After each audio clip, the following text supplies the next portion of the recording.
ভিন রাজ্যে বাংলায় কথা বলায় নৃশংস খুন, বোলপুরে ফিরল আদিবাসী যুবকের দেহ, শোকস্তব্ধ দামোদরপুর।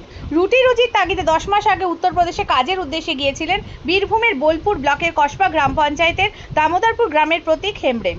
দিন কয়েক আগে দিল্লি কানপুর রেললাইনের মাঝে রক্তাক্ত দেহ উদ্ধার হয় তার। অভিযোগ, শুধুমাত্র বাংলায় কথা বলার জন্যই নৃশংসভাবে খুন করা হয়েছে বীরভূমের এই আদিবাসী যুবককে। ঘটনার পর অভিষেক বন্দ্যোপাধ্যায়ের নির্দেশে তৃণমূল কংগ্রেসের একটি প্রতিনিধি দল কানপুরে যায় এবং দলের তত্ত্বাবধানে প্রতীকের দেহ ফিরিয়ে আনা হয় নিজ গ্রামে। রাজ্যসভার সাংসদ ও পরিযায়ী শ্রমিক কল্যাণ বোর্ডের চেয়ারম্যান সামিরুল ইসলাম, জেলা পরিষদের সভাপতি কাজল শেখ, নানুর বিধায়ক বিধানচন্দ্র মাঝি সহ তৃণমূল নেতৃত্ব উপস্থিত ছিলেন। দেহ পৌঁছতেই শোকের ছায়া নেমে আসে দামোদরপুর গ্রামে। বৃষ্টি ও অশ্রুজলে ভিজে যায় গোটা এলাকা। 32 বছরের যুবকের অকাল মৃত্যুতে স্তব্ধ গ্রামবাসী। নিহতের প্রতি শ্রদ্ধা জানাতে ফুল মালায় ভরে ওঠে পথঘাট। তৃণমূল নেতৃত্ব জানিয়েছেন, অভিষেক বন্দ্যোপাধ্যায়ের নির্দেশে দল ও রাজ্য সরকার নিহত প্রতীকের পরিবারের পাশে রয়েছে এবং সমস্ত রকম সহায়তা করা হবে। নিহত প্রতীক হেমব্রেমের শেষকৃত্য সম্পন্ন হয় বোলপুরের মকরপুর শ্মশানে আদিবাসী রীতি মেনে।